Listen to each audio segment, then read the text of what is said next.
What's poppin', everybody? Welcome to another week and another episode of Floppy Drop, where yours truly, along with my main man Heavy D, aka Drew, aka I Write Comics, go over the week's releases in the world of floppies. Drewski, how are you doing, brother? I'm doing all right. It's been a busy week. There were a lot of comics. That There came out were a this week. lot of comics. And it was a significant improvement over last week. I'll say that. Yes. And there's a lot of these I can't wait to talk about. There's gonna be a few we talk about that may be shockers to some people, but hey, some are getting better. Some are getting better. Yeah, some are getting better. Yeah, I'm like George Carlin and Bill and Ted's Excellent Adventure. They get better. They get At the better. very end. Yeah, I'm at like a page reading pace right now of like 2 to maybe 5 pages every 30 minutes because I'll be reading and I'm like, crap, it's really quiet. And then I'm like, where is my tiny terror? Yeah. So I'm trying to see what he's getting into or destroying or whatever it might be. But Or for both. those of you that haven't been tuning in, I got a new puppy last week, and he's 2 months old. So he's definitely giving me a run for my money, but it's the life we choose. But no, I agree. It was a really good week, and there were a lot of just a lot of books in general. And I was like, oh man. So yeah, looking forward to kind of going over these tonight. And yeah, I agree. I think some stuff will surprise. I think some of our opinions on some of these books might surprise people. Yeah. So yeah, man, I'm looking forward to this. Since we do have a lot to kind of try to go over, I guess we can jump into it sooner rather than later. I mean, do you have any announcements? This is what I should be asking. Is there anything I need to announce? Hey! Oh, hold on. Oh, uh-oh.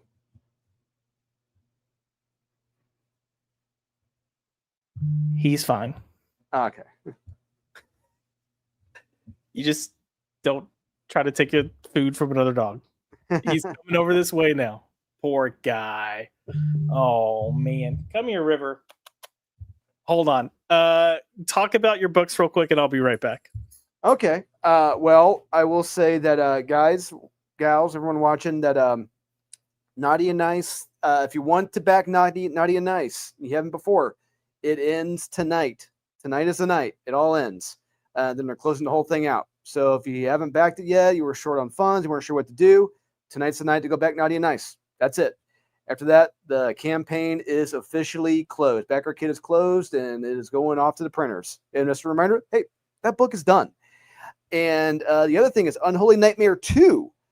So books came in. There were some damages. We got some damage replacements being shipped to us. Should hopefully be here tomorrow, early next week, to fulfill those remaining orders. They're like 10 orders that had some damages in it. So if you had like some Andrew Mangum copies, unfortunately, some of those were damaged. They weren't like light ticks; they were like serious dings on the bottom. So we had to get those replaced. But we got the labels, the shipping labels, all sorted out and printed. So those orders, most of those orders, should be fulfilled very, very, very soon, which is outstanding. And hopefully, you're going to New York Comic Con. You can be able to get the 3 exclusives I got at the Comic Mint, TCM Press. We got the Gollum one shot with the holofoil cover by Voodon. We got the Silent Knights holofoil by Jamie Tyndall, and we got the Depths of Valor full first issue with Voodon on the cover. Hell yeah. Okay, so for anyone concerned, I promise he's okay. He's here. I heard the hype. Yeah. Yeah. He tried to take a bone away from Ollie, and he's not learned when they growl and show their teeth, it means no. So he's just a little traumatized. That's all. But he'll be okay. Yeah, no, I'm super stoked for you going to Comic-Con. I think that's going to be a really good weekend for you. Yeah, it should be a great weekend. Aaron's going to be there with me, and we're going to where we're set up. So you have like the main booth of the Comic Mint, which is like it's like a big end cap. Aaron and I, we're going to be on one side, and like to our left, we're going to have like all of the Comic Mint Whatnot booths. We're going to have like 4 Whatnot live stream booths there. Oh, nice. So, yeah, we're going to be there right there next to all those artists. We're going to be hanging out with them, talking business, see if we can get them to do some work with us. And yeah, it should be a fun time. Awesome. Yeah, if you plan, I think you've already kind of announced the booth number so people can find where you'll be if they look on the map. Yeah, 3635, I believe, is the booth number. Yes, 3635. As soon as you go up the escalator, you just take it's a straight shot back. And look, honestly, you cannot miss the Comic Mint. It is the one comic book retailer there that has the line, like it's the line ride. It's the only way to put it. It's the line ride from The Simpsons. Nice. And we'll be there. Awesome. Let's go ahead and say hello to the fine folks in the chat real quick. As always, we do have Cage and Corey in the house with evening. Good evening, sir. Nice to see you. Good and evening. With 16 months of membership, he's coming in with gay. Corey, as always, it's nice to see you here. And I guess if you're gonna come in with gay, we just got to go with this for the clip. Who wants to hang out in a blanket fort with grown men in tiny underoos? Hello.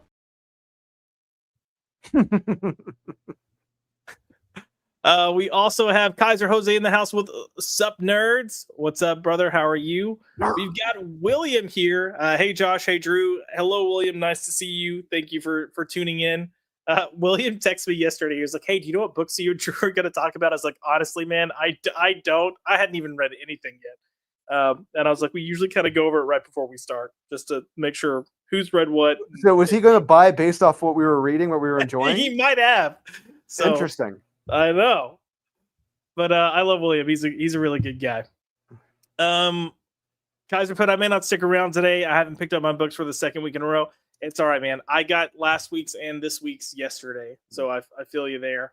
But Kaiser, if you're really not sticking around because you're going to watch, Robbie, you can just admit it.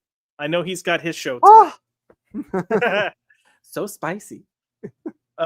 And then he did add, but I've been catching up on my Conan backlog. Nice, good. We approve. We definitely approve of that. I'll allow it. Is your heart racing? I know it's okay. Yeah, we talked about Conan. He likes Conan. Yeah. We have MG in the house with. Are you guys still reading comics? I've dropped all Marvel and DC after the CK thing. Yeah. Look, here's the thing with me. So I'm not. I'm not on Twitter. I'm not on Blue Sky. I'm not on Discord. I'm not on Reddit. I'm not on whatever else. I'm not on MySpace. So I don't know what anyone is saying. I really do not know what they're saying. And I see that as a good thing. So I like to have that ignorance is bliss approach to a lot of these creators. And yeah. I think most of it, I mean, you've got your psychos out there. I think most of it's the Gretchen Filker Martin thing. Look, I've always kind of said this, and I'm never going to say you should or shouldn't spend your money. Like, spend your money how you want to. I think your wallet is a great way to stand for what you believe in. There are people that work for DC. I'll just say people that work for DC. I really don't know anyone at Marvel. There are people that work for DC that I do like them. And I know they're not the company. So, I'll continue to support them. I will say, MG, if you're not backing, I'm sure, I know you've already backed some of my stuff, but I will say you could help out the Comic Mint and you can help out Claire McDonald Comics. I know they will gladly take your business, especially the Comic Mint, TCM Press, with all of our stuff. Indeed. Indubitably. We also have Bo versus the World here with Sup. What's up, Bo? Nice to see you. MG said he even dropped his favorite book, Deadly Tale the Gunslinger, because the artist is a crazy person who supported what happened and refused to give him money. Oh, I don't know who the artist is on that because I'm not reading. Yeah, it's just like I miss the 80s and 90s when you did not know if the writer was even white or not, So, yeah. Or a guy in Wheezy's case. You're like, oh, this is a female? Okay, cool. Oh, Joe Duffy's a woman? I didn't know. Oh, no. I thought Joe was a dude. Yeah. Cajun Corey wants to know, Drew, how about Indiana kicking Illinois' ass last week? Whew, man, that was an old school butt whooping. If you watch College Game Day, I think a majority of the people up there on the stands, I think most of them thought Illinois was going to win that game. And IU was still like a 10, 12 point favorite. They won by like over 50 some odd points in that game. It was like a 62-10 or whatever. It was butt whooping. Yeah, 63-10. It was nuts. No one saw that coming. So I'm very curious about the next few weeks. It's going to get very interesting, but IU is looking really damn good. IU's looking great. The Colts are looking great. It's a great time to be living in Indy right now. Indy. Yeah. Whatever. No, I am keeping up with college football. I could care less about NFL though. Like, and now my boy Bosa is out for the season. Like, what's NFL at this point? I mean, come on. We do have SP Card Fan in the house with evening. Good evening, sir. Nice to see you. And MG put I lost access to Titan when Diamond effed off. Oh, I didn't even think about that, man. Man, you want to talk about a cluster right now? That's all a cluster. Jeez. Yep, indeed. And then he put, I don't need to know what they're saying, but they're supporting, and I mean, fair. I get you. And then Cajun said, "Oh, LSU defense is bad." Hey, there you go. Good. Well, as we mentioned, we do have a lot of comics to talk about, and I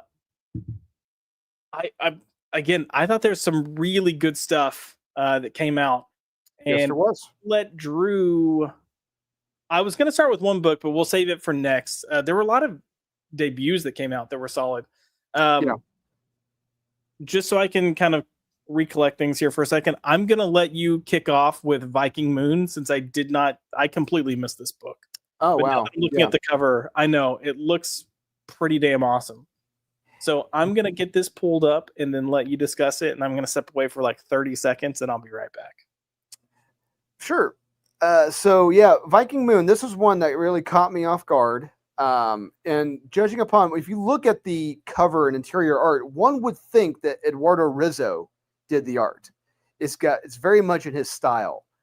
But no. This was actually Marcelo Frusen, I believe is how you pronounce it. And this book was very shocking because it follows Vikings pretty much coming to, we're led to believe it's the New World, we believe. They come across, the Native Americans. It's very bloody. You get limbs, necks, heads, everything's getting hacked off, chopped in half. And you see, now on top of that, you get the Vikings learning about this land, this strange land that they've discovered. And they're trying to survive, trying to settle there. But they also discovered that there may have been people that they knew in the past of their group that may have been there beforehand. But on top of that, they've also noticed that along with the natives, there's some lycanthropy going on. I want to say lycanthropy. I mean werewolves, as they would say on Mystery Science Theater 3000. And yeah, let's just say it gets pretty. They look like the werewolves from Wolfen with D. Wallace. And that's not necessarily a bad thing. I dig that movie. If you haven't watched it, check it out. It's a great werewolf film by Joe Dante. And yeah, what they're building to in the next issue, it's going to get pretty damn creepy. And it's fun seeing the hunters, the confident become the hunted, in this strange new land. So yeah, it's a fun premise. And it's well paced, it's well told, and yeah, it's a strong recommend from me. Nice. I like your, what do you call it? Lycanthropy? Lycanthropy. Yeah, you know what? I'm glad it's not a vampire book. Me too. I'm just going to say that. And I like vampires, but it's been so many. Dude, this art looks really good though. Yeah, like I said, it's got an Eduardo Rizzo and Richard Corbin quality to it. And if you merge both worlds together, and yeah, it looks really damn solid. I really dig it. Oof. That's a clean, we call that a clean cut there. Oh yeah. Yeah, no, this is what I'm gonna have to go back and try to find a I don't know if this was, I can't remember if this was at the shop yesterday when I looked or not. I got there like 2 minutes before they closed, and I ran in. I was like, "Hi, Dave. I'm just grabbing my book real quick. Get out of your hair." So this was written by Joe Pruitt, and when I think Joe Pruitt didn't he run Aftershock Comics?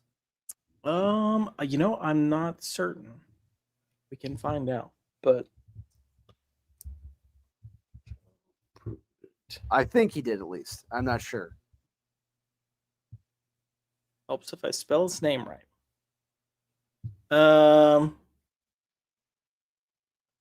He's co-founder of Desperado Publishing and Aftershock Comics. Huh. So, what else has he written? I know he loves historical. He loves historical elements. He might have written Rough Riders for Aftershock. I'm guessing, but he's written some stuff in the past. But yeah, this was really damn good. And Nice. I dig this premise. I love historical horror, and I'm very anxious to see the second issue. Yeah, no, I've got to go. I mean, just looking at this, it looks really good. So I'm kind of mad that I missed this because it does look. Oh yeah, no, this looks fantastic. Oof. All right. I don't want to spoil any more. Does he say demons? Oh, he does say demons. Okay. I'm getting amused because he says demons, so wolves. Yeah, no, this looks really bomb. So you said it's Joe Pruitt, and who else is doing the book? Marcelo from Frusen. Yeah. Okay. Yeah, we've got all these, artists overseas that I don't know if Frusen's done anything else, but good lord, he's about to have a pretty big career after this for sure. Yeah. Like if you remember when they did the side quests for Nottingham and they had like all those terrible people come on. Oh, you mean like the Mags Asagio issue? Yes, Yeah. I do remember that. Yeah, I could see this team here kind of taking a spin off or something and doing something with it. Yeah. Yeah, good looking stuff. Bummer. I'm sad I didn't read this. Like it looks really freaking good. So I'll have to go catch up. Yeah, it's thebomb.com, as the kids would say. Thebomb.com. It's fly. It's dope. I do want to switch real quick to a book that I was really curious to get your opinion on because I know you're a big fan, and I'm not as well versed in this character as you are. But the Phantom #1 debuted from Mad Cave this week, and we have Ray Fox on writing duties and Russell Olson coming in killing the art. So I read that. I'll just say I read this and I thought it was fine. I thought it was a little boring, and there was kind of a moment towards the end where I was like, okay, I feel like I'm getting invested. But it was literally like the last 2 pages. So I'm curious to hear what your thoughts are. And since you are more well in tune with the Phantom, do you feel like this was a good representation or no? It's perfectly mid. It is perfectly wildly average. There's nothing great about it. There's nothing really truly bad about it. Well, outside of maybe the pacing toward the middle. It played everything too safe, and you didn't take the characters out of their comfort levels. Nothing is really shaken up, and that's where. Look, the Phantom, Flash Gordon, Conan, they're pulp characters. All around, over almost 100 years ago, these characters existed. Now, what differentiates the Flash Gordon run currently from this run is that what Jeremy Adams and Will Conrad are doing is that they're taking characters and thrusting them in new, daring, and bold situations that we haven't seen before, and with fantastic art. And here, it's very average art. And it's very average art. It's very average, and you have a action that's very bland, mediocre, but and a story that's just very. I mean, look, there's nothing shocking, dazzling, or special about this story. No. Look, I've got hardcover copies. I've got hardback books of the Phantom, and that I've read. I've got the original, very, very, very first issue of the Phantom ever published. I got that. And this is not what I wanted. And little fun fact. So Aurelio Mazzara, my artist, my co-creator of Unholy Nightmare, he and I, we're huge Phantom fans. And we always talk about our ideas for a Phantom story that we want to do. We have a kick-ass Phantom story that we want to tell, that we want to do. And it pisses me off when I see stories like this that are remarkably mid and that gets published. It's like, all right. I'm not saying a word. I feel go ahead. No, like I said, it's just remarkably mid. Yeah. I for me, in a lot of ways, there are aspects that I like, but I feel like we lingered. There are some nice character moments, right? Yes. But I feel like we lingered too long on each of them for a first issue. I would completely agree. And like my complete approach to that, my approach to this would have been like my approach to any first issue. If you're making a first issue, that could be your one and only chance and shot to get the reader on board. Yeah. You got to come out balls to the wall. You got to get fun with it. You got to have action in it, and this seriously felt like a 60-year-old man wrote this. He was completely out of touch. I mean, I think Ray Fox is a little older though, so you might not be far off. I will say, if I were to cut anything to focus more on maybe the action, it would have been this scene here with his wife, his significant other. Yeah, and that's just the other thing. I don't know where they're at in their relationship yet. I don't know if she at this point is his wife yet or not, but she does know that he's the Phantom. Yeah. Yeah, I mean, she clearly, I mean, she's helping him, so she knows he's the Phantom. But this, it just kind of went on a little too long for me about, tell me the story. Are you really just going to throw me in? You're not going to tell me it was too much of that back and forth. And I'm not saying I don't want her in the story, but you could have saved that for issue 2 or something. Like, you could have kicked off issue 2 kind of with them being like, wait, you're just going to throw me in the middle of the story and not tell me how we got here, and then kind of pepper more stuff in. I kind of would have dug that. I would have dug that. Yeah. Because then it lets readers know to like a Bond movie. Do a cold open like that. Yeah.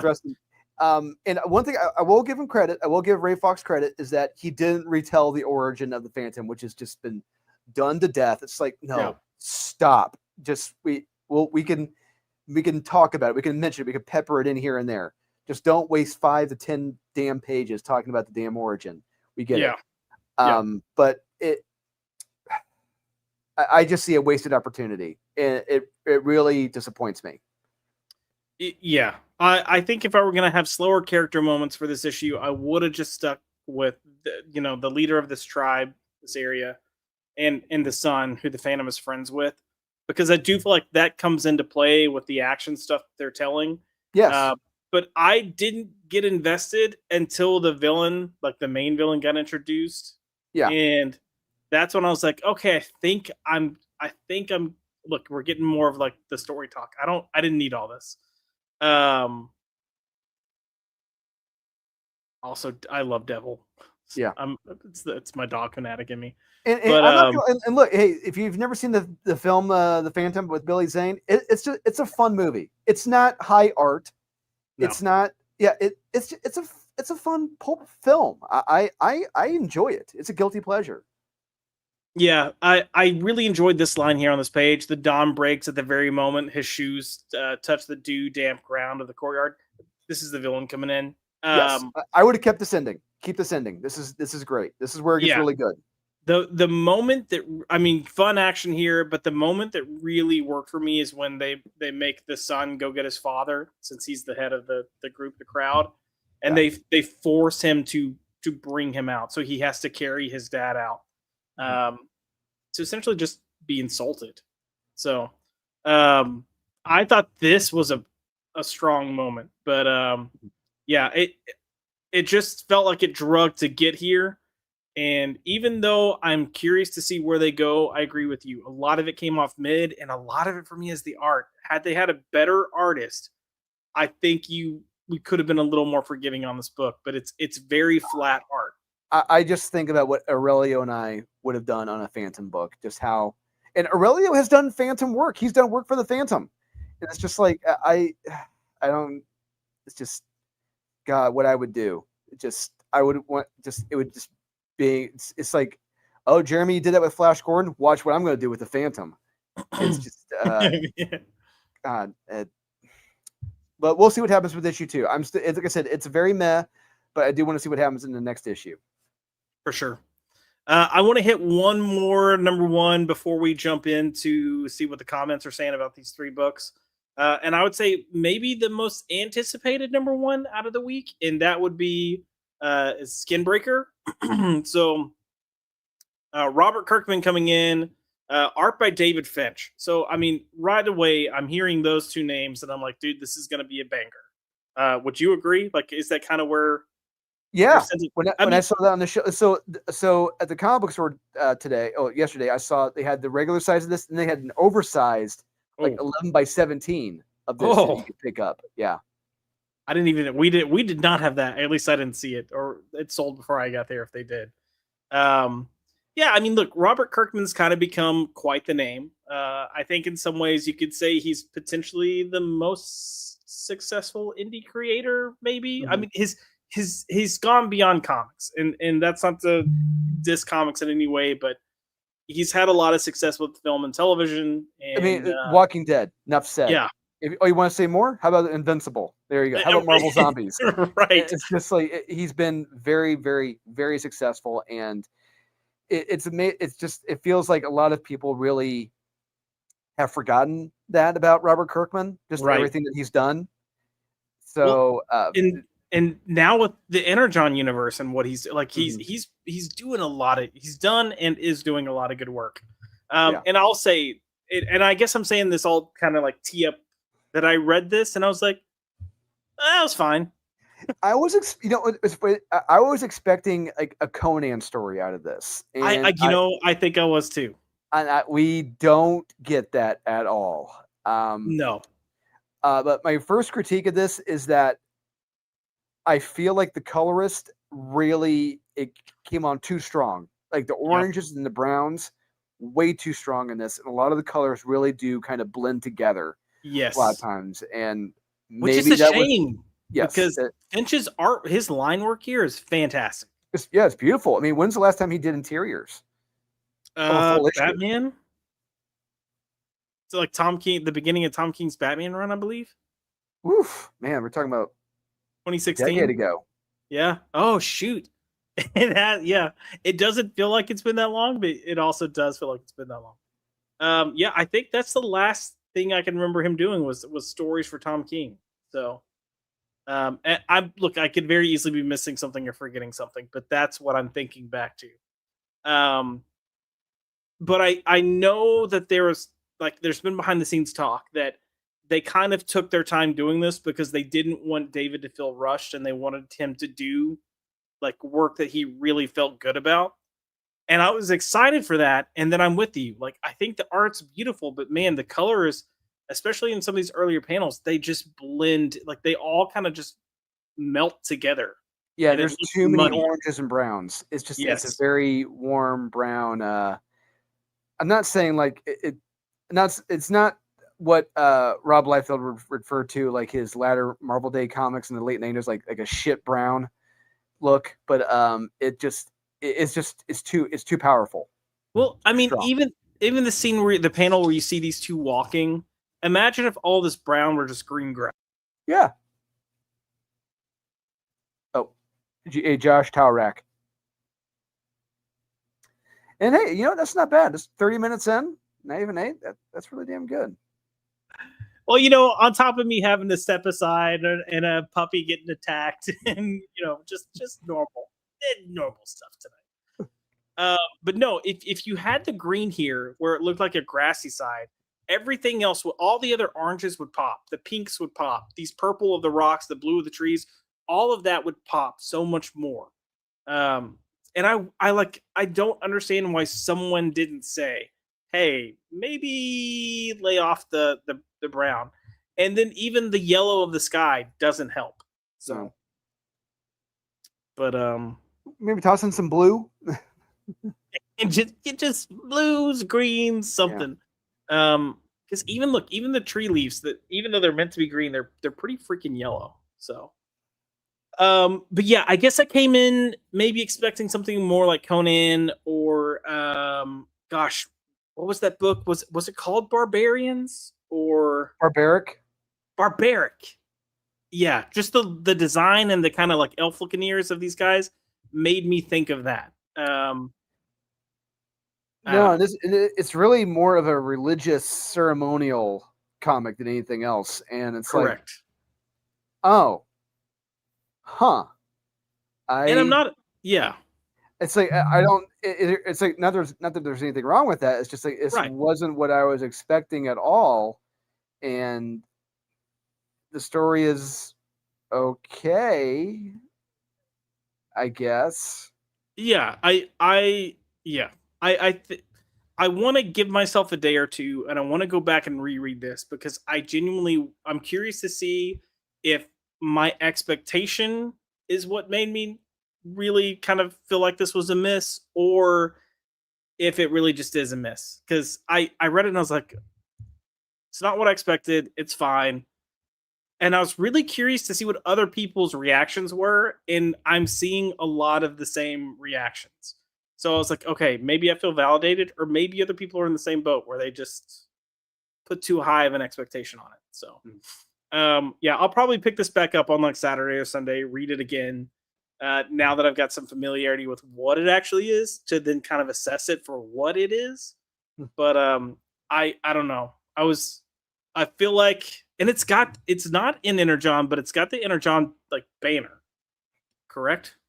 I don't think so. No. Is that not the? Oh, the Skybound logo. Skybound. That's what it is. Okay, my bad. Well, that's Kirkman's company. Right, so. Right. I think that's what I looked at, and I just thought Energon because I'm so used to seeing it with Energon right now. That'd been one hell of a twist if like those blades or whatever they're using for the ceremony, like they're actually made out of Energon or something. Oh like, my gosh! Oh, this is a Dinobots prequel comic. We're gonna have David Fish drawing Dinobots.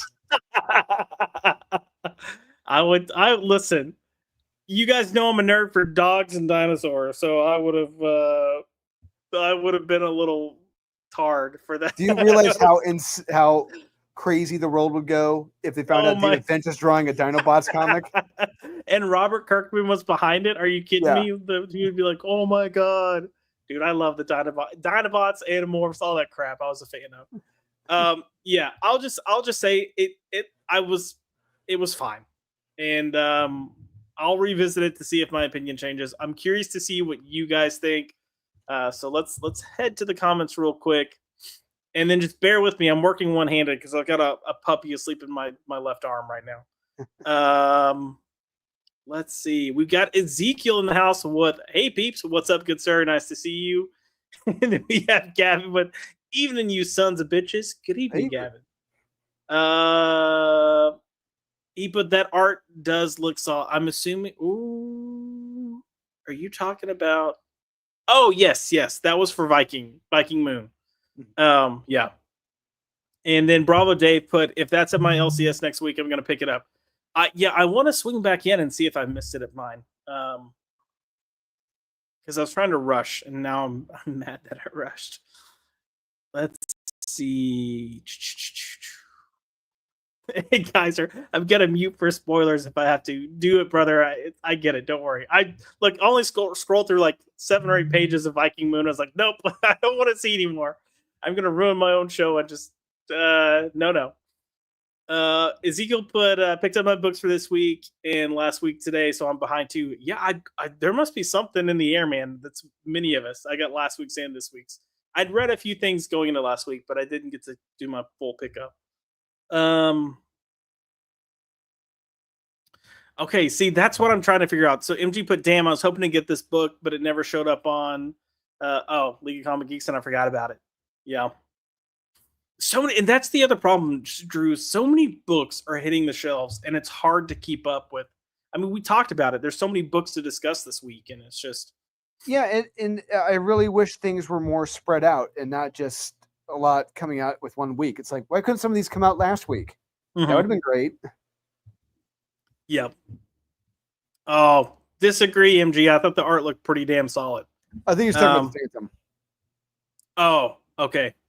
If we're at the Phantom at this point, then yes, the art was saying mediocre at best as being kind. It wasn't awful, but it was the low end of mediocre. Yeah, it's wildly average, if that. Yeah. It felt like a halfway talented artist going, how little effort do I have to put into this? So how basic bitch can I make this? Yeah, just and yeah, Bravo Dave put, I was actually excited for this book. Bummer. Look, I do think there's room for it to get better, but it was definitely a very average start, to say the least. Yeah. Kaiser put, Escape is the book that I can't wait to read. I will be discussing that in a second. I don't know if Drew read it, but if you didn't, that's okay. I read it. Oh, I think we might have opposing opinions.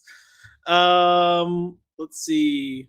William put, what time period is the Phantom? Do we know what time period the Phantom set in? So that is a great question because on one hand, this iteration of the Phantom, this Kit Walker, he was the Phantom during like the 40s and 50s.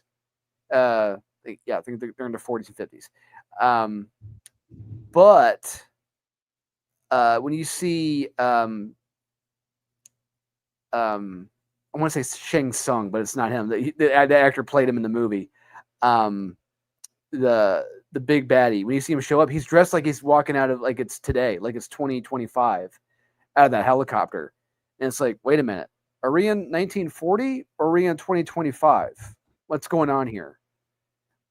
So the time period it's set in isn't really consistent. Yeah. Yeah, because even his wife looks like she's a bit of a kind of throwback. A bombshell, a 1940s blonde bombshell or something. Not blonde bombshell, but yeah. But yeah, I mean, you get to some of the action stuff, and you're right, it does look current day. So that could be just the artist. Look, it could be a number of things. I'd be curious to hear the creative team talk about it. It could be by design. Like when we look back at Batman the Animated Series. Well, and that's where I'd be like, pull my bullshit flag back. Whoa. What's made the Phantom special is that there have been different Phantoms through the years. Does the Phantoms, all right? You can't pull that bullshit with this character, all right? Okay, it's got to be one or the other. It's got to be, which iteration of the Phantom are we talking about? You can't just say, oh, it's a Phantom in this period, whatever. Like, no. You just completely broke the lore by saying that. Fair. And see, this is where I don't have the background of the lore of the character. So if you want to be like the big two and hire a writer to come in and write this without knowing anything, I would be your guy. And then yes, Bravo Dave put that the movie was set in the 30s. I saw the movie. When did it come out? 95, 96? 96, 97. It was right. It's okay. Is it maybe like the year before or after? It's like the year before or so of before Zorro came out. So gotcha. I remember. Okay, yeah, 1996. I remember watching it, and then but I don't remember much about it. Just mainly Billy Zane. It's incredible how that was almost Billy. It was almost Bruce Campbell. It was almost wild. Him. Yeah. I did not know that. That's interesting. Yep. Let's see. MG put, I always relate the Phantom to my dad because he grew up with that stuff and loved it. Like Dick Tracy and The Shadow. The movies weren't great, but they were good. Yeah, they're fun. Also, 1996. I mean, yes, we did have like the Blades and everything coming out around that time as well. But I think at that time, just the mentality around anything superhero related for film was to be a little campy. But I will say what did help before Blade, I think this came out before Blade. What really did help sell like those pulp heroes was The Legend of Zorro when that came out with Anthony Hopkins and Antonio Banderas. Yep. That movie is still fucking amazing to watch. The swordsmanship going on in that, the sword fighting is first rate. And it's even more heartbreaking when you discover, I found out this not too long ago, that before Anthony Hopkins was cast to play Don Diego de la Vega, it was supposed to be, oh my God, Raul Julia, who played Gomez Adams. Wow, I did not know that. And when I heard that, I'm like, no fucking way. That would have been the greatest superhero movie ever in the history of mankind with him as Zorro. That is perfect fucking casting, him as Zorro. And it's heartbreaking when you think like what could have been. But yeah. Crazy. But hey, we got Street Fighter. Although hey, we got one of the greatest movie lines ever out of that film in Street Fighter. I love it. Wait, what's it was the when line? You said like for you when Bison graced your land, you know, it was the greatest moment in your life. For me, it was Tuesday. It was Tuesday. I did find out the whole reason he did that movie was because of his kids. And that's crazy that a lot of these actors do those comic book films because of their kids. Yeah. The reason why Frank Langella did Skeletor because of his son. That's awesome. That is awesome. I love stuff like that. That for me, that's heartwarming. Because a lot of times these actors do movies and they don't want their kids watching them because of the subject matter. So it's kind of like, I want to do this for you. But the fact that he had cancer, he knew he had cancer, and he knew his outlook wasn't great, and he's like, I'm gonna go do this now for my kids so they have something from me. I was like, oh, feels. It's heartbreaking when because I love him as Gomez Adams. He is fucking amazing. But when I think about that smile, his swordsmanship in that film, and you think that is Zorro, you know, just he's the fox. That's him, and it's what could have been. It's just so damn heartbreaking. Well, Drew, if we were gonna remake Zorro, but not the Zorro we know and love, but Sean Gordon Murphy's Zorro, who would you cast? I'm kidding. Don't answer. Don't answer. We have SP Card fan here with Skinbreaker was good, Finch is amazing, but the art was a little overwhelming on the interiors. Yeah, the color, I think that's where we're coming in with the color. It was just a lot. Yeah, find a good. And this is why I said I want to read it again, just to see if my expectation really got in the way of that. MG put the idea of Skinbreaker didn't really interest me, but Kirkman and Finch on a title did. And that was what I was saying. I feel like that would be the big draws. You see those two names. It's kind of like when you get Steven Spielberg, Tom Cruise, and it's like a film about, you know, typewriter maintenance. It's like, wait, oh God. What? I don't know if I want this. Yeah. MG put Finch did the I Am Bane run for Batman, Tom King. Then he just did random covers and the entire reprint of Walking Dead Deluxe. When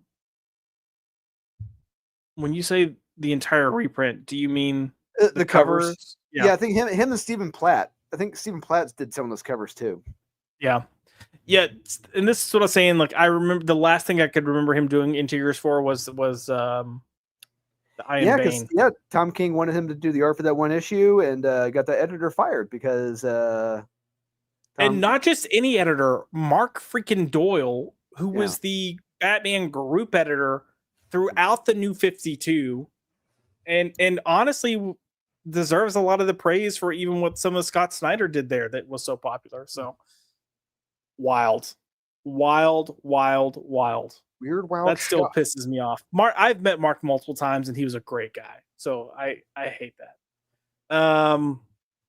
MG put out the colors in the background, a hint at the environment is dying. I haven't read it yet, but that's what it looks. That could be that is a I think that they're leading into that possibility in the story. Agreed, and I realize. Oh, Josh Towrack. But yeah, and what was even weirder is like I also got like a Black Panther vibe out of the book too. You have this weird MacGuffin metal. It's kind of like vibranium that they're messing with. It's like this is really feeling like Black Panther here. Wakanda forever. That is not my sandwich. Wumpa wumpa. Yeah. I guess to my point earlier, because I know I was kind of harping on it. I was trying to think of ways that you could do it. I'm not saying you needed to have a full lush green, landscape there, but you could have some green and it would still work. You just needed something to break up the browns and orange and yellows. It was too much. Salty Traveling Sea put on ferry to Seattle. Damn it, Josh. Indeed, I know. Just coming through. It's my second one tonight, Salty. Plus Little River getting scared half to death by Ollie. I'm gonna be so horrified to go back and listen to how audible that is on the stream. Salty put Screen Breaker was not everything it could be, but perhaps it'll evolve. Okay, that's actually probably a good way to put it. Because Salty, I keep saying that I'm curious if my expectation of what I wanted it to be or thought it would be was getting in my way. But I do feel like it didn't take full advantage of what it was even trying to do. So, hey Josh, I'm gonna be right back. Just keep chatting. Yeah, take your time. I'll do this and then I'll go into escape. So, MG coming. We must be stopped then. Oh God, remind me what book that was from again, because that was so bad. You have Zax in the house. What's up, Zax? Oh, sorry. There. Oh, there we go. Nice to see you, good sir. Zax had a wonderful stream last night. I trolled a little bit, pushing for love for the 1996 made-for-TV movie Titanic. It's not good. Don't go watch it. SP Card fan put they could have had a hint or a flashback panel showing how lush the colors. Yeah, there's so many things that they could have done, but at the end of the day, either the artist or the editor, someone should have said, "Hey, I know this is what we're trying to achieve because this is part of the narrative. However, we need to have something to break these colors up," and it would have been fine. So yeah, and then MG put PTP Zorro. What are you talking about? That was totally beautiful and stunning and brave. Having Latina butch lady Zorro. We're hiring Michelle. Is it Michelle Williams? Is that her name? The girl that was on Lost and the not Fantastic, but the Fast and Furious movies. So, Fast and Furious. You mean Drift? What was that? You mean Drift? Oh, I'm sorry. Tokyo Drift. I'm sorry. I went the third one. Yeah, Tokyo. Yeah, with I can't even think of that country sounding dude's name, but and then yes, MG coming back in with "We must be stopped then." We must be stopped then. So, real quick, I'm gonna go on and so Drew, I want to look to escape real quick, and I'll say I liked it, but I feel like you did not care for it. Here's the thing. I'm reading this. I'm reading the story. And I'm thinking to myself as the issue goes on that what the hell does this have to do with them being dogs at all in the first place? I'm like, why couldn't this have just been humans? There's nothing. Look here, I'm being perfectly honest here. What really in this world separates the animals from the humans in this world? There's nothing really at all. I mean, except outside of the names of the nations, maybe. But you have dog. You have anthropomorphic dogs and everything else. Flying planes, running buildings. It's like Planet of the fucking Apes. And it's like, what is going on here? They're practically humans. And why not just make them fucking humans? I don't understand the choice to make them dogs. There's really nothing that separates them from humans in this story. That's where I'm scratching my head. And look, I think that's a fair point. There were moments in here where I genuinely thought the same thing. I will say when we see the flashback of his wife standing like all sexy, like in the door frame was the main moment. I was like, this is weird right now. Yes. I do think the intention was to try to take it as far away or as much away as possible. And look, I get this is kind of like doesn't fully work because of their attire that they wear. But I think they're trying to not make it so you can just go, oh, well, these are Americans and these are this. And And maybe that's why they did it, but I could be wrong. I mean, you look at the bad guys here, and it's very clear that those are meant to be German soldiers. Yeah, it's 100%. I mean, you read when you read about the pilot's background, it's like, oh, clearly he is from America. He's a pilot, and they go to see the serials that you discover. Oh yeah, they're seeing what's going on in Europe. It's not called Europe, but it's another name for Europe. But it's just like look at all this. It's fucking real world 1940 something, and except they're dogs. I'm like, why? I don't understand that choice. I'm just so confused. Yeah, I'll have to see if they've done interviews. Either human hair. He's got a fucking human hairdo. She does too. Yeah, I don't get it. I don't get it. Yay! We're rallying for politics. Yeah, look, I think if I have any gripe or anything to say why, that would be it. And I don't know. Maybe they'll say something on why they chose to do this, but I think it could have worked just as well, maybe if not better, had they used humans. I did enjoy this. Yeah, if they had used humans, this would be a huge recommend for me. But because they used dogs, I'm just like, why? Hey. My child is at my feet. Don't let I him love hear dogs, but I just no, I don't understand what what differentiates. I've already said my point. Never mind. Yeah, no, it was a choice, and I think for some people they'll be fine with it, but I do think there are plenty of people that would go, why aren't we just using humans? And I think what was the book from last year? Oh, Beneath the Trees Where Nobody Sees. I also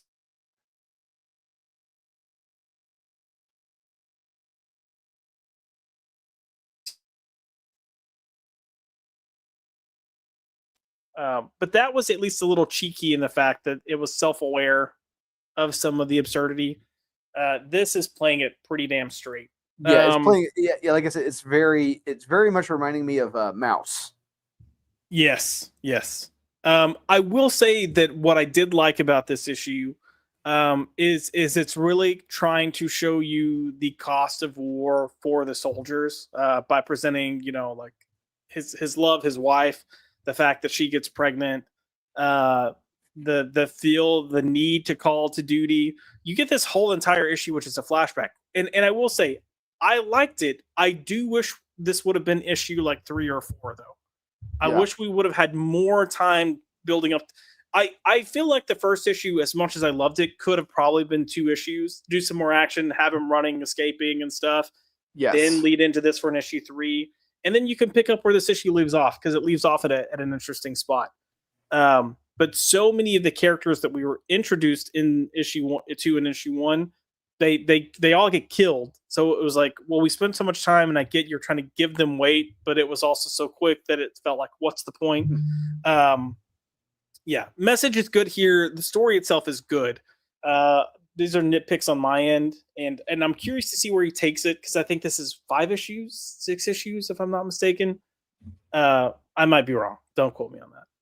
But yeah, I thought it was a good issue. I enjoyed it. The ending has me really excited to see what they do. Yeah, with the next issue. But this, for me, in a lot of ways, was character work done right. I just think it happened a little too soon. So, you have any other thoughts on Escape? I've said my piece. He said his piece. I'm sure Kaiser might be freaking out in the comments on me real quick. I'm gonna let you take a moment, because I missed this as well. I didn't even know this came out, but Twilight Zone debuted a new book. Drew? Yes. Yes, they did. Just like, bro, I didn't read this one. Oh, freak! It's Dan Waters too. Yes. Okay. What the heck? So scroll back up a little bit. Oh, this is the main cover. All right. This is the main cover. Yeah. They completely spoiled the twist right here on the damn cover. I hate that. And so I picked this up. I'm thinking, oh, it's just a cover, whatever. I'm reading it, and I get to a point in the story. I'm like, that's the fucking twist. They just spoiled it on the fucking cover, and it's just like almost on all the variants. That is the twist. It's like, what's the point of reading the goddamn Twilight Zone if you're spoiling the damn twist? Yep. And so, like, okay, real quick for people, if you're reading this, watching this, I am a huge Twilight Zone fan. Understatement. And, I love the OG Rod. I love Rod Serling's work. I love the OG stories. I love the fact that this is black and white. I completely dig that. It's perfect. I love this story, but the one thing I'm pissed off about is that they spoiled the twist on the damn covers. Yeah, and I'm just thinking to myself, if they had just kept it the way it was, if they didn't, they just had a very generic cover, and we had this twist. I've been like, oh, dude, that's awesome. That is a great twist, but completely ruined it. And it'd be like if you picked up the DVD of Psycho, the case, and you see Norman Bates in his mom's garb holding up a knife. It's like, that's the twist. Why are you revealing it? And I was very, very pissed about that. And another little fun fact about this series, I talked to Matt Wilson, who's doing covers, and apparently the directive is you cannot use Rod Serling, and you cannot draw Rod Serling, and you cannot draw anything from the original series at all because they don't have rights to it. They only have the rights to the name Twilight Zone. Interesting. I mean, that gives you a challenge to try to be, more creative. I want to go back to this whole cover thing because this makes me mad, and it's not just this is pretty common in comics. You see it from the big two all the time, where they will spoil like the end of the issue, the final page. And they'll do it by like putting a villain on the cover, and then you go through the entire issue reading, trying to figure out who's the villain going to be. And you get to the last page, which is a splash page revealing the character that is plastered on the cover. And you're like, why the beep did I just read this? Because you ruined it for me. I hate that because, in my opinion, that's the publishers saying they have no faith in the title. They don't think it's going to sell, and they have to do a gimmick to get people up or to pick it up. And I feel like the Twilight Zone is a well enough known name, and I think people are proving that they're interested in these anthology stories or these weird stories enough that this would have done well without doing that. So why piss your readers off by giving the twist away on the? I think it's bad business. So yeah, it pisses me off as a Twilight Zone fan. It's just like part of the enjoyment of reading the Twilight Zone or watching the Twilight Zone is getting to the twist. And like I said, we're going to be seeing it coming up here in a minute from the issue, and it's just like, wait a minute, isn't this the damn cover? Did they really just spoil it on the fucking cover? And if you wanted to have a creepy looking cover, like you could have done something kind of like this top view of this guy in the hospital bed, and maybe had the blackout around him or something. Yeah, that alone would be eerie enough as it is. But yeah, that's crap, dude. Did you feel like this? I mean, if you taking the fact that it ruined the twist out of it, do you feel like it was a solid story? Oh, 100%. It is a solid Twilight Zone story. And especially the end with this decision this man makes, it's like, oh my God, he just, wow. And that's creepy. Yeah, she has boobs. It's very creepy and effective. And it's just the sheer fact that you fucking blew it on the cover. Yeah. That sucks. I'm so mad, and I didn't even read this. Because here's the bad thing: it makes you want to go, I don't even want to read this now. You ruined it for me. Life sucks, and Mickey Mouse is a rat. Ugh. Bummer. Yeah, I mean, I went through different stages of excitement of like, I didn't even realize this came out. I feel stupid for missing it, and then scrolling down and seeing Dan Waters, being like, oh shit, Dan Waters, like I'm really in now. And then you're like, hey, but they ruined the twist, and like, dang it. What jerks? What jerks? Bunches of the hoes. Well, speaking of Twilight Zone, something that's potentially a modern day version ish of the Twilight Zone I would say is Hyde Street. Yes. Did you get to read this week's issue? I did. So we got some plastic surgery scariness going on here. Yeah, and I will say it's unfortunate we didn't have Ivan Reis on the art. Yeah. The art takes a step down. The art is okay. I just there's segments in this issue that I think would have been much more powerful if Ivan Reis was doing it. Especially when you get this character who is it's fucking Marilyn Monroe. It's Marilyn Monroe. Yeah. And you see like what he could have done with her. It's like, oh man. It's been like the actress later on or whatever who had all the weight loss. It's like this is great stuff. It's great humor. It's great dark humor. And I just feel like it would have been more effective with Ivan Reis. Yeah, I mean, look, we've been praising his work so much throughout this book. I've said on a few occasions, I think this is some of the best work he's done. And even though I don't think this art is bad, when you have something that is that recognizable and that top tier, and then you go to this, you really notice it. You know, had the book started with this and just been this, we would have been like, oh yeah, it's really good. But when you have a fill-in artist step in, you can't help but compare, and it's just unfortunate. So, yeah, this reminded me a lot of I guess it was from season 1 of American Horror Story. They had that kind of whole like Black Dahlia type storyline that was in there, but I mean, it wasn't plastic surgery like they're doing here. It was just more so experimental on women. And this kind of gave me hints of both of those things. So, but I'm still loving this book. I think it's a lot of fun. I like how absurd this book is, and I say that in a good way, not in the absolute Batman sort of way. That, you know, the shit that's going on here on Hyde Street with all these people that are in this like purgatory type world. You never know what to expect. And I love that I can come into this book every single month, not knowing what to expect. And even like this, where we're like, it's a step down, especially in the art, but it's still an enjoyable story. Oh, it's Marilyn. There she is. Yep. So it's like, if you thought they were being subtle through any point here, nope. We're going to make sure you know. It's not like that's a famous image or anything. I mean, come on. No. Who on earth would get Marilyn Monroe from that? And then, yeah, that's terrifying.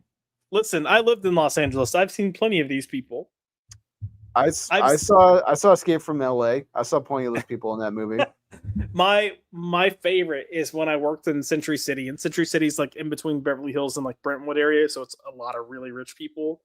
I had a client at one point come in, and she was talking about how much she hates plastic surgery because it looks so bad, and people get too much of it, and why can't they let themselves age gracefully? And I'm like, you have probably had more plastic surgery than anyone I've ever met. Like, your face wasn't moving, your lips were filled to all get out. Her boob job was retarded because it came out straight. There was no like, it was just straight and then rump, and way too big. I'm in the minority for thinking they're way too big, but you know, sue me. Oh, if anything's bigger than a handful, that's typically a problem. I'm still in that. Or I'm making a t-shirt. But you said aging gracefully. I do love how that phrase comes up in this. Yes, yeah. You know, I will say he looks creepy here, but yeah, I don't know if it's intentional, but I don't know. The art was a bit of a letdown. It is not awful, but it is flat in terms of the energy it conveys, I guess. So, and this doesn't fully have the horror feel like Reese kind of imbues in. And I'm not saying horror as in, oh god. I'm not I forgot. Jesus, there it is. Yeah, I forgot about this. Suck it all out. Give me that liposuction. I just feel like this is lacking that horror slant, and that doesn't mean that it has to feel dark or scary necessarily, but just I mean, I think of some like 80s type horror, and I don't think it's scary. Like I'm not. It doesn't make me feel anxious or anything, but it's very distinctly horror. And I think a lot of what he's done, what Ivan Reese has done, and some of the other issues is imbue that, and I don't fully get it here. So, yeah, that's creepy. So, look at all the work I've done. Would you go ahead and give this a recommend, or would you say you would skip this? That's tough. I would say it's not the best. I would give it a recommend because I feel like inevitably these characters are all going to come back into play at some point. I'll say it is a weak recommend, and that's solely based on the art. That's fair. That's fair.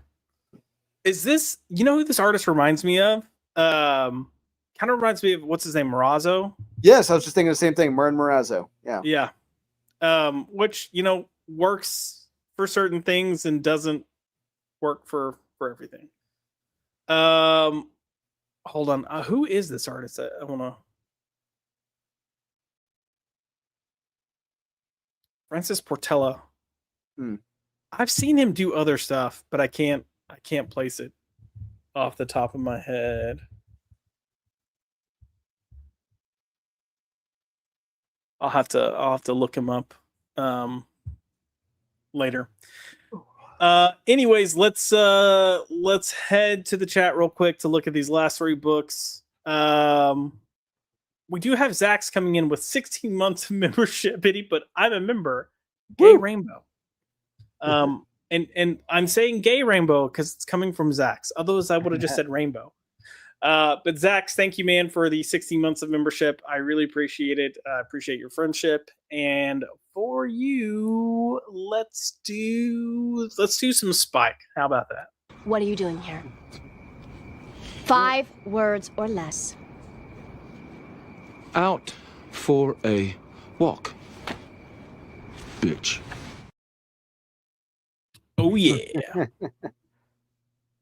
Let's see.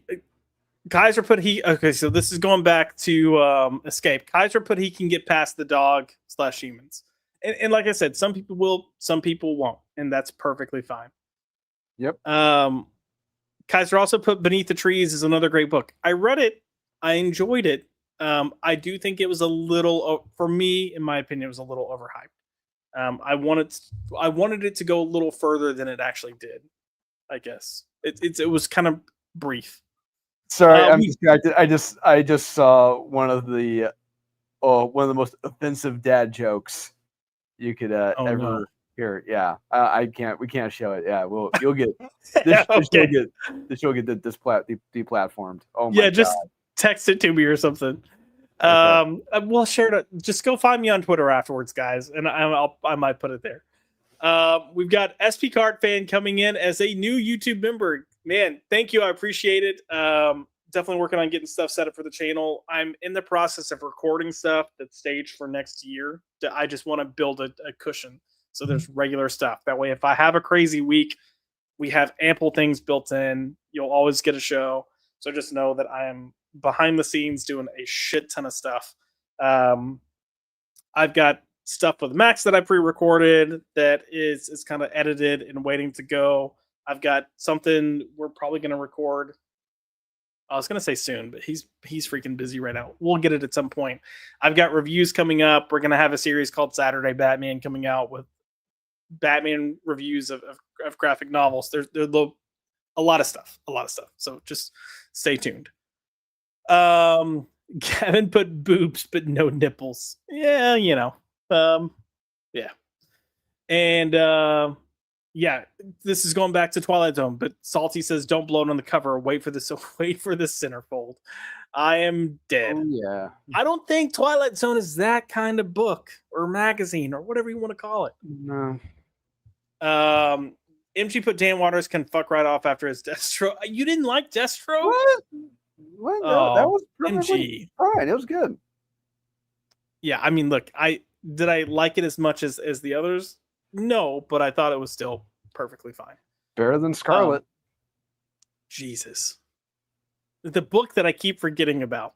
I keep talking about, man, every Inner John book has been a hit, and then people were like, except that one, and I'm like, which one? And I'm like, oh fuck, Scarlet. Oh God, why? Why did you have to remind me? Kaiser, but horror books haven't been hitting the spot lately besides Hyde Street. I will agree with you there. Because Drew, you were reading, was it Creep Show that just relaunched again? Yeah. And I know the issues leading up to this most recent one were not good. And then this one got a decent start and had, I think, Jeremy Adams on a story, correct? Yep, that's correct. Nice. Kaiser said he has been liking Sisterhood. I don't even know. That's another tie-in to High Street. Oh shit. Okay, yeah. Sorry. I was thinking it was a different, completely different thing. I know what you're talking about now. So MG put hot take, fake boobs look better with clothes on than off. Well, I'm going to disagree with that. I'll listen. Ladies and gentlemen, I am not the person to answer this question. I will go ahead and tell you that her boobs, even with clothes on, looked awful. I mean, anytime you have something go out like almost a foot and it's just a flat, straight line, it looks bad. Like I remember making the joke. I wouldn't need a table if I were her. I would just put my plate on my boobs and it would be perfectly flat and I could just eat from it. And then William put, are y'all reading The Invisible Man? I read not. I read issue 1. It was boring as sin. It just, look, James Tiny Onion's writing it.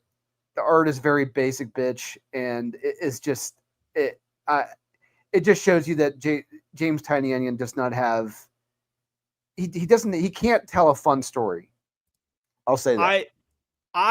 I've had issues with James's writing going back a while. And even when people were loving his Batman, I had a lot of qualms with it. I think the newness of characters created some excitement. My problem with James, and this is why I'll typically trade weight a lot of his books. My problem with him is he tends to write around the story. He will pose a really interesting concept, and then you're like, oh, this is great. And you're waiting for him to get to this main plot, and he just like writes all around it. And he'll acknowledge this is going on, but he won't ever actually lean into it. And that annoys the crap out of me. Kaiser put, I gave up on Tynan books. Yeah.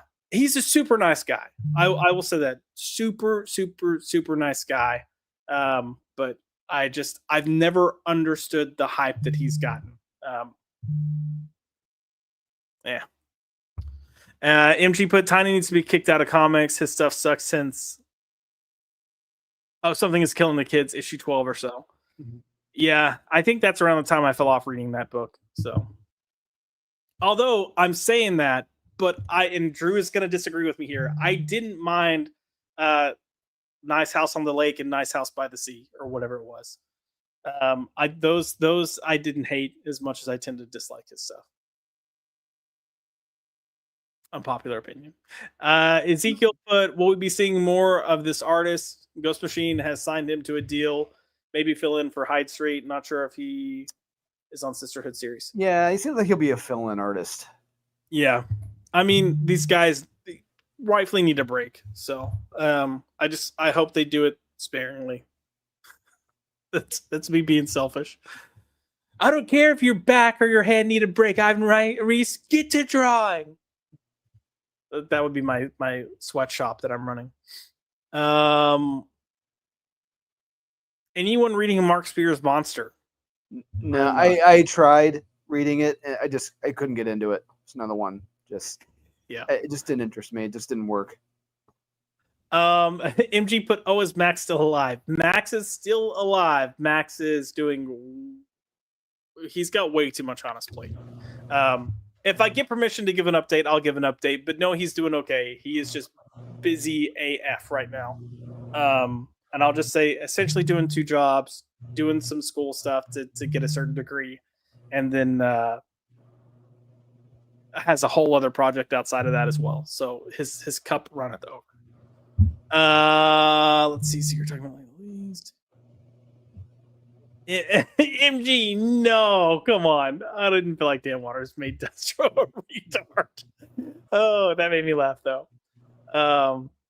All right, we got about 26 minutes left. Let's we're get good. to the next three. For sure. Yeah. Is there one you want to start with first? No. No. Should we do the surprise first? Sure, let's do the surprise. So Drewski, there's a certain book that I think if we had said, put me on a book that I won't like, people may have guessed this book. And you read it and you liked it. And that is Absolute Wonder Woman. Yes. I was not looking forward to reading this at all. I read the last issue and I was like, okay, you know what? This is going places. Ja feel. And I'm reading this and I completely dug it. I was shocked by how much I enjoyed this issue. And Wonder Woman in the maze with the Poseidon's trident, fighting the enemies, trying to free a lot of the captives from Themyscira who are trapped in the maze. And on top of I get a laugh out of that. I see the short lady wearing the wedges. That's legitimately funny. I like that. Maybe it's unintentionally funny, but I'm laughing. But I see she found the rock. This rock's talking to her, and it's kind of leading the way for the survivors to get out. And Wonder Woman's making she's willing to make the sacrifice move to get everyone free. And she's even telling the woman she was fighting with, "Hey, you can get out of here. There is a way out of here." And Wonder Woman is being a hero. She is legitimately being a hero in this book. And I completely dug that. And I was surprised by Kelly Thompson. I'm like, good on you for making that decision here with the character. This is actual real growth here. Well, we're getting an actual story too. It's not just a bunch of talking heads, you know. And if you look back at a lot of what we really disliked about this is like the whole like we're gonna spend 12 pages on how Wonder Woman needs to make a tea so then she can then do this spell, but her friends can't be near. And instead of focusing on her doing the work, we're gonna focus on the friends talking about her doing the spell. Like that's what's made the book bad for me.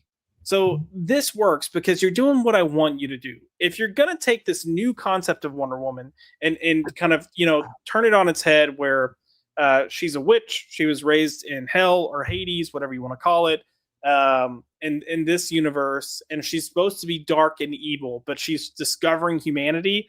This is how you do it. And you get so much lore. There's so many ties to like Greek mythology here that I think is a lot of fun, and you get an action-packed story. The one thing when I was looking through this, the one thing I kept thinking was, God, I wish they had Mateo or whatever his name was that did those like 2 or 3 issues. Oh yeah, yes. Oh my God. And look, I will say Hayden Sherman's work here is better than it's been in this book, but I still just something about this just feels.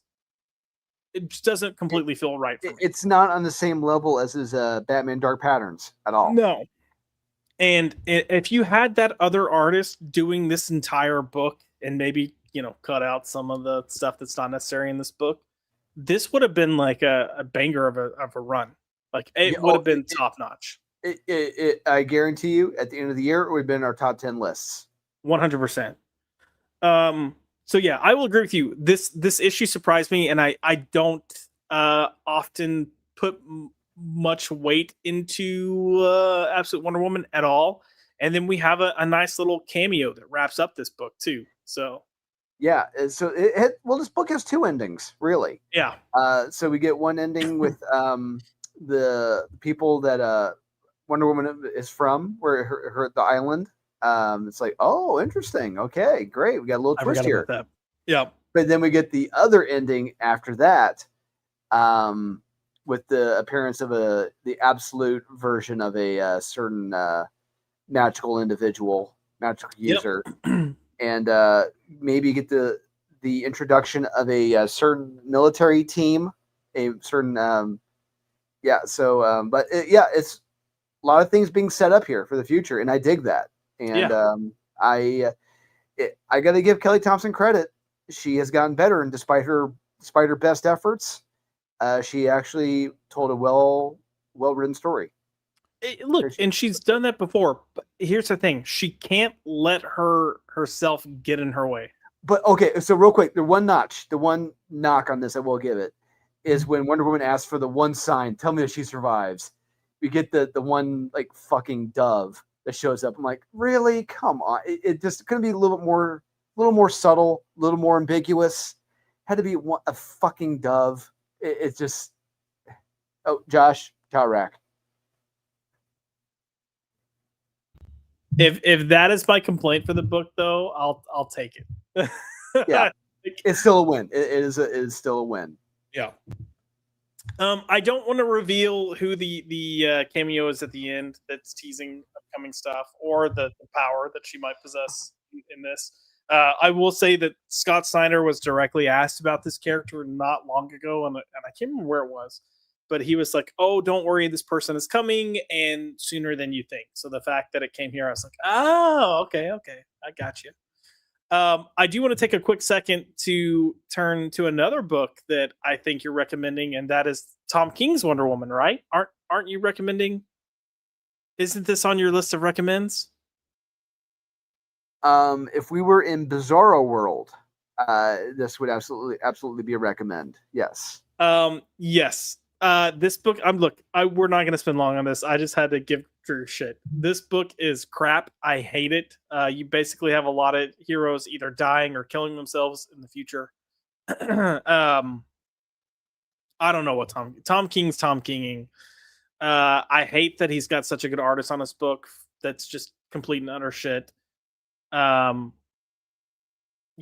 This needs to end. This whole run needs to end. Get him off the book.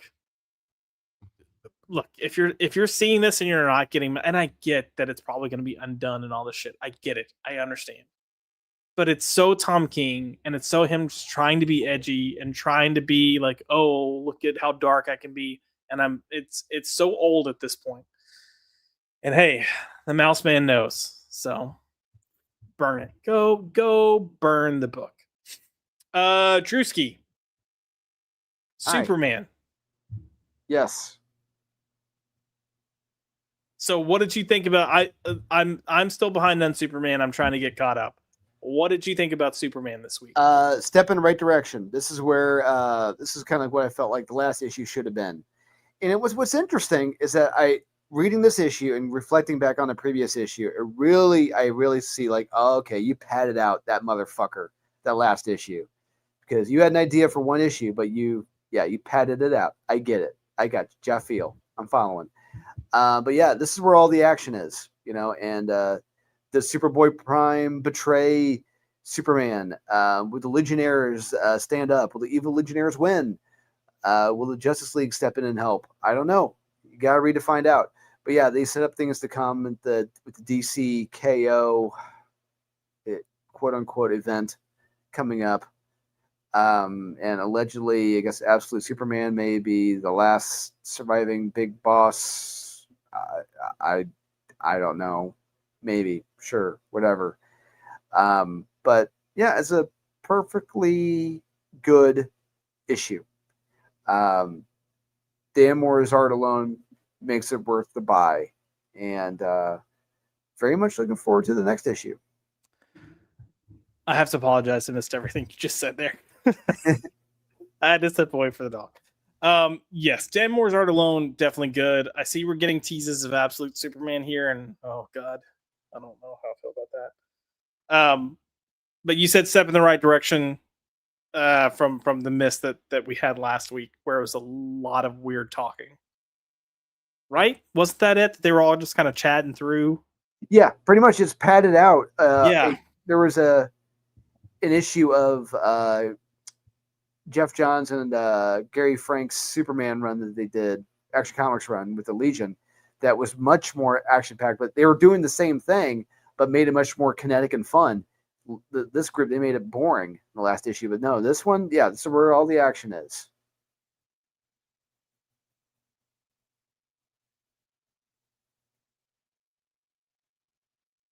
Oh, Josh, Towrack. What jerks? There we go. It's kicking my butt tonight. Let's keep it going with DC and let's go to Green Lantern real quick. I'm getting that pulled up for us.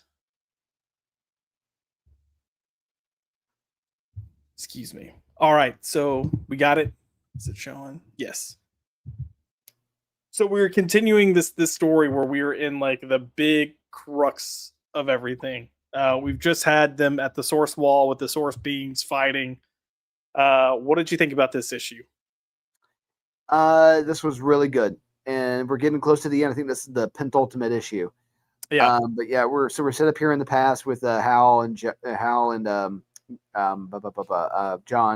Yep. Hanging out having dinner. What Hal thinks of John, what he initially thought of him, but he's kind of respect him, and it's really setting up John Stewart later in this issue, because let's just say John Stewart he does something pretty heroic here toward the end of this issue. It's like, wait, did he do what I think he did?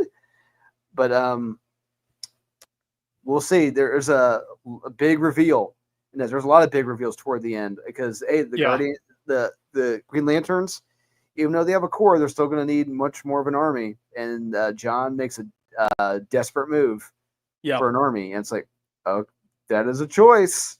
That's a choice. Question, because I literally thought of this while reading this and seeing these opening pages. Do you feel like these opening pages were kind of written in a way to kind of like, hey guys, don't forget we have that Green Lantern show coming out on the HBO Max? 100%. Yeah. But I will say Jeremy did a good job, because I was like, you know what? Maybe I will give the show a chance now.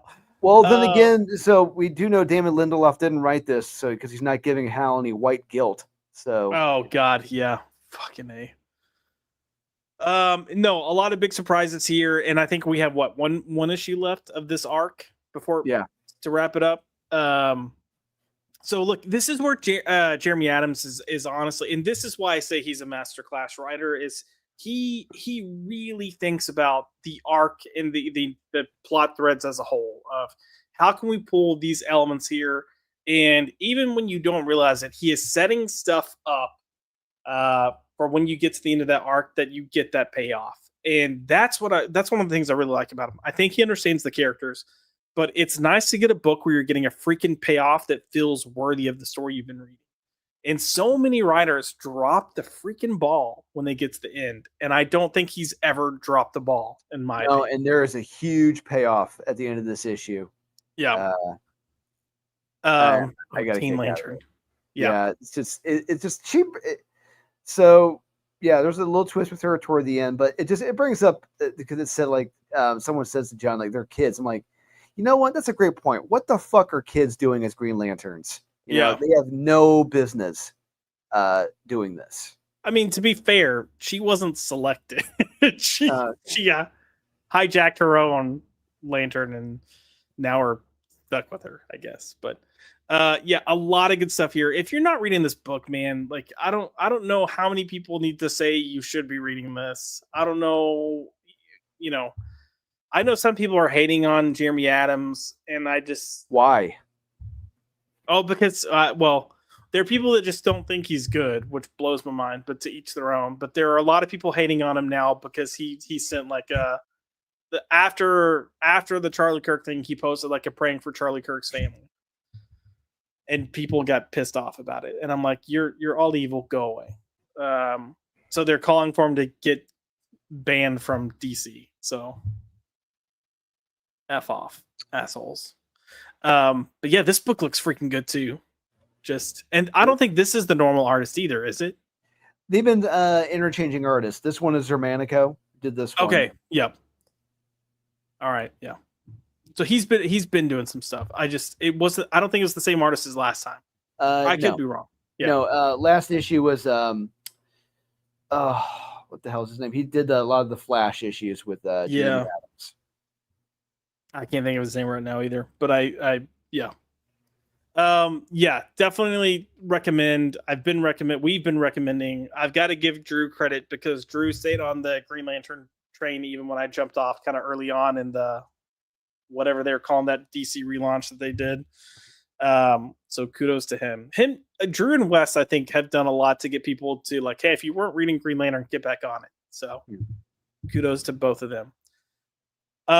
Drew, real quick, you read Daredevil, and is the story good, or is it just the art that's good? So this is the final issue. This is the last issue of the run. Now, the one of the big reasons why I'm calling out this issue is the artist in this. Jose Luis, I think Suarez is his name. I tried doing a lot of research on this guy. He's done a lot of work in the past, but he's never really stuck out until recently. And when I see his art, his paneling, his layouts in this issue, this is superhero comics. This is what Marvel Comics should be. And I'm gonna be talking about this on Saturday with Wes. Is that at Marvel there are a lot of basic bitch artists who look exactly the same. There are a lot just had that same computer style. It just like same thing. It's like no one's gonna be fucking unique. And this guy, Eduardo Luis, he is amazing. He clearly stands out from the crowd at Marvel from the other artists, and I love his art style for that. This gets me excited to read comic books. This got me to read the fucking last Daredevil comic because I didn't want to read it. Yeah. But look at that. Yeah, it's I mean, even here, I'm gonna go up. Even the way he frames this panel is fantastic. Like it feels grand. Like the city feels kind of epic. I love the way you've got Matt down here and then Elektra up here. I'm so glad he calls her Elektra. I know I'm so glad he did not call her Daredevil. I see this and I'm like, can you imagine if this guy had done the art on the Phantom? How amazing that would have been. Oh my god. Yeah. I remember because it was a couple months back. He did like the final few pages of an issue. No, he did the first couple of pages of an issue. And we're like, holy it's like crap. And fortunately, this issue he did the whole damn issue, and it looks like $1 million. Daredevil looks like $1 million. I love it. He hasn't looked this badass in a long time. No. Yeah, we sing it's Jose, right? Yeah. We were singing Jose's praises months ago, and the few times he's popped up since, we've made a point to call out. And even where we saw that radar in the first, his radar sense here, in that first issue that we saw him doing, he had another like panel or two where it was Matt like overlooking the city with the radar sense, and it just looked beautiful. I remember he also had that panel where Matt was coming in through like a stained glass skylight. And I was like, oh, it's so freaking good. This guy, look, we kind of mentioned it. If Marvel doesn't lock this guy down, they are stupid. Yeah. And I told you, I already reached out to him. I already reached out to Jose. Hey. I asked him, hey, you want some work? I'll gladly give you some work, man. Oh, yeah. So, because I love his style. This is what comic books should be. This is what superhero comics should be. And someone needs to lock him up. It's either going to be them or me. Yeah, do it. I mean, God, just so much of this is good. Story-wise, did you feel like it was a decent read, decent conclusion? Yeah, it's a decent conclusion and kind of setting things up for the future, even though this is the end of the run. And Kingpin says something pretty damn creepy, and this is like, okay, this is an interesting turn. But look, how should I say this? What Matt is asking Elektra to do, she's not the girl next door. All right, she's not. She's not the marriage type. You know, it's like when you're a man, you're a grown man, you want the girl next door, because that's stable, is reliable, you don't want the slut down the street because you can't rely upon them. Right. And that's Elektra. You can't rely upon her to be your wife. No. And this decision when he's asking her, it's like, Matt, have you not learned a goddamn thing? Nope. No. Not at all. Not to turn it back to the art here, but I love how big they have Fisk. Yes, it shows you just how physically overpowering the villain is. and that's great. Yeah, good stuff. So much good stuff. I hope to see. I mean, look, if the big two are stupid and they don't get him, and you get him, kudos, kudos, man, because this guy needs to be doing more comics, and that's all it comes down to. But yeah, just freaking great work. And this guy is very much like an Eddie Barrows. That's the way I see him in his style. Well, even his texture, like the way he does his cross hatching and stuff is very reminiscent of how Eddie Barrows does it. So. And if you see his pencils on Instagram, he posts his work. He shares his work. Oh, nice. So you can see his pencils, and it looks very, very, very much like Eddie Barrows pencils. And that's never a bad thing. That is a great thing to say. Agreed. I agree. And look, good art can do a lot to make a book more. This is great. Great art can make a mediocre story exciting. Absolutely. Yeah. Everything about this visually is just stunning, and I hope Jose gets what he deserves, because he deserves some solid work and recognition.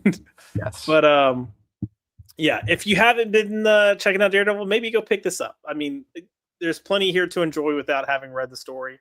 Why not? Or just take it in for the art. Either way. But Drewski.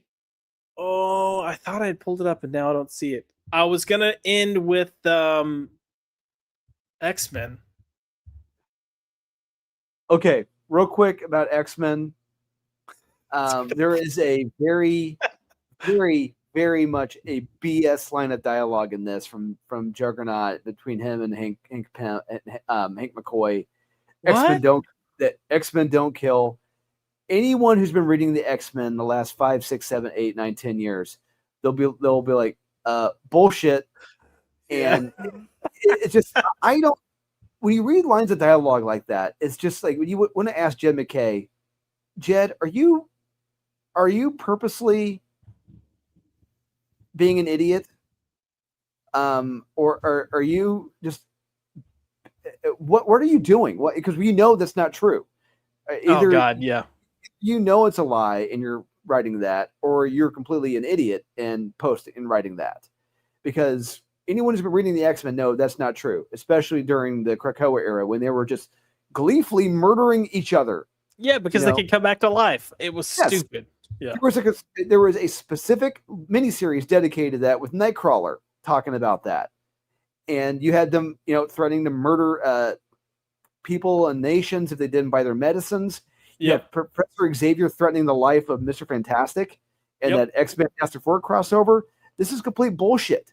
And to say that they don't kill, it's like, no, this is very much not true. This is all a house of cards getting ready to tumble down. There's nothing stable about this. So I got out of work late yesterday. I left, went, got my comics real quick right before my shop closed, grabbed some food, drove home, and my commute's like 45 minutes or so. So got home, left the dogs out and everything, and then I finally went to just sit down and chill. And I had this panel from Drew, and Drew was having like a total conniption. He's like, "Are you beeping kidding me? Bullshit!"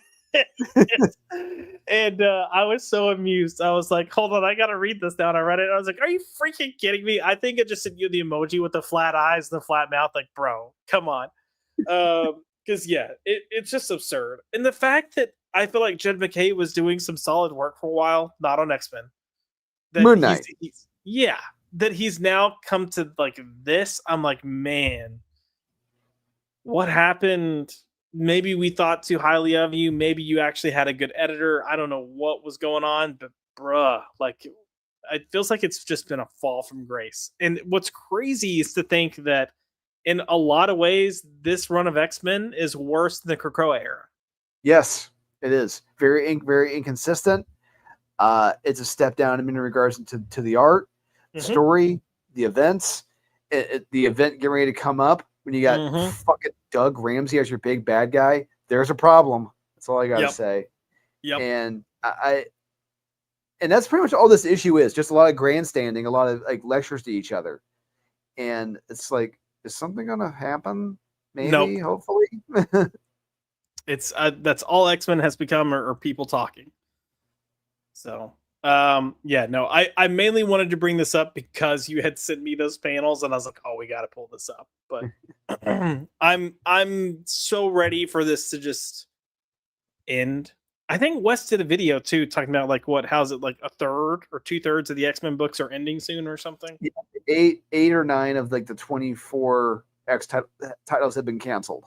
Yeah, like that should tell you enough. They lasted what, not even 2 years, most of them. Yeah, not even 2 years. Not even a year for some of them. Like it's bad. So of course they're gonna end up relaunching or revamping whatever the hell they're gonna do before too long. But at this point, I think maybe let the X-Men rest for a little while and then try to come back. Give yourself time to develop a good story. Leave all of this behind. Leave Krakoa behind. Stop revisiting it. Leave this run behind. Stop revisiting it and just start. Just look ahead. Yes. So yeah. All right, Drewski, let's go ahead and start wrapping things up. Look, I know you guys have a lot of comments here, and I'm sorry we didn't get to them, but I want to make sure I respect Drew and getting him to bed at a normal time. I'm getting a no bad Josh. What is this? Oh, nice house. Okay, yeah. Yeah, come at me, bro. Come at me. Drew, if people want to find you, where can they find you? You can find me on Instagram, Dolan__ Waddick. You can find me on Facebook, Dolan Waddick. You can find me on Thinking Critical YouTube channel with Wes on Saturdays. And you can find me at New York Comic Con, booth 3635 with Aaron Sparrow. Heck yes. You can find me at on X, Twitter at Joshua L. McDonald and at By Popped. We are here most Tuesdays and Thursdays. Past last week and this week, I'm trying to get the puppy aged up a little bit. A 2-month-old puppy is constant supervision, as you saw by the start of tonight. So apologies for anyone that maybe had a bad experience with the dog yelping.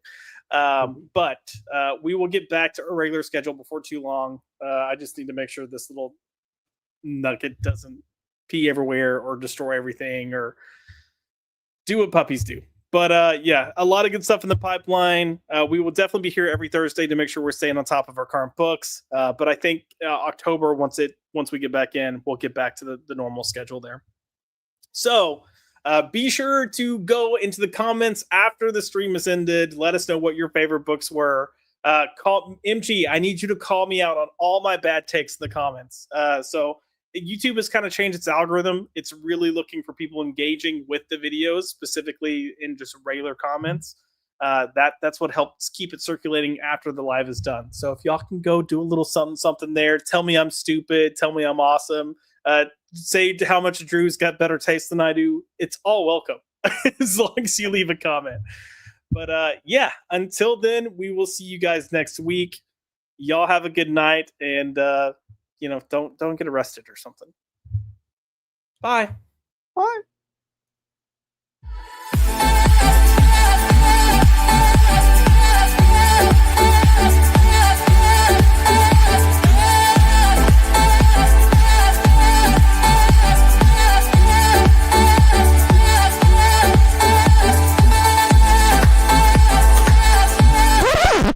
Get the fuck